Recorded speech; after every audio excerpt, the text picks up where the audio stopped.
ইরানের অর্থনৈতিক সংকট, দেশটির মুদ্রার ধারাবাহিক অবমূল্যায়ন এবং দ্রব্যমূল্য অস্বাভাবিক বৃদ্ধির প্রতিবাদে ব্যবসায়ীদের ডাকা কর্মসূচি দিয়ে দেশটিতে শান্তিপূর্ণভাবে বিক্ষোভ শুরু হয়। পরে তা সহিংস বিক্ষোভে রূপ নেয়।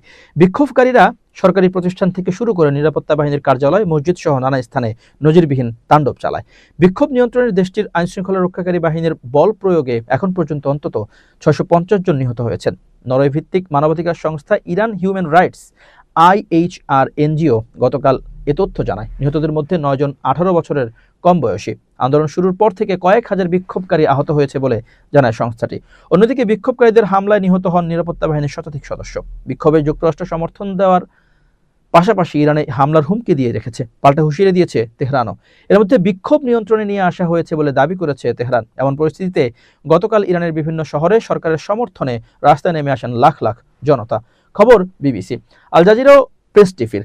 গত সোমবার সরকারের ডাকা রাজধানী তেহরান সহ বেশিরভাগ প্রদেশে স্থানীয় সময় দুপুরে লাখ লাখ মানুষ রাস্তায় নেমে আসেন। কিছু প্রদেশে মানুষ সরকারের সমর্থনে রাস্তায় নামেন।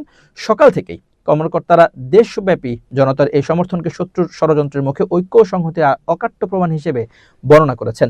উত্তেজনার মধ্যে তেহরান ওয়াশিংটন বাকযুদ্ধ থেমে নেই। ট্রাম্পের হুমকির মুখে ইরান সাফ জানিয়ে দিয়েছে তারা যুদ্ধের জন্য সম্পূর্ণ প্রস্তুত। গতকাল তেহরানে দেশটির পররাষ্ট্রমন্ত্রী আব্বাস আরাকচি বিদেশি কূটনীতিকদের বলেন, সপ্তাহান্তে সহিংসতা বেড়েছে, কিন্তু পরিস্থিতি এখন সম্পূর্ণ নিয়ন্ত্রণে। ইরানের পররাষ্ট্রমন্ত্রী অভিযোগ করেন যে দেশব্যাপী বিক্ষোভ সহিংস ও রক্তাক্ত হয়ে উঠছে, তাতে মার্কিন প্রেসিডেন্ট ডোনাল্ড ট্রাম্প দেশের সামরিক হস্তক্ষেপের জন্য একটি অজুহাত তৈরি করতে পারেন। কঠিন এই পরিস্থিতিতে ইরান যুদ্ধের জন্য সম্পূর্ণ প্রস্তুত জানিয়ে দেশটির পররাষ্ট্রমন্ত্রী বলেন, আমরা যুদ্ধের জন্য প্রস্তুত, সংলাপের জন্য প্রস্তুত। বিক্ষোভ নিয়ন্ত্রণে কয়েকদিন ইন্টারনেট সেবা বিচ্ছিন্ন করা হয় ইরান জুড়ে। ধীরে ধীরে ইন্টারনেট সেবা পুনরায় চালুর ইঙ্গিত দিয়েছেন আরাকচি। তিনি জানান, ইন্টারনেট পরিষেবা শীঘ্রই চালু করা হবে এবং সরকার নিরাপত্তা সংস্থার সঙ্গে সমন্বয় করে এই বিষয়ে অগ্রগতি করছে।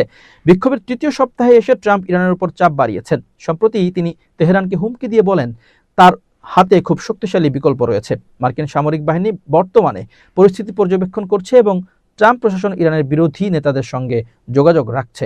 ট্রাম্পের সঙ্গে যোগাযোগের বিষয়ে এক প্রশ্নের জবাবে ইরানের পররাষ্ট্র মন্ত্রণালয়ের মুখপাত্র ইসমাইল বাঘাই বলেন, সুইজারল্যান্ডের মধ্যস্থতায় যুক্তরাষ্ট্রের সঙ্গে ইরানের যোগাযোগ পথ এখনো খোলা আছে।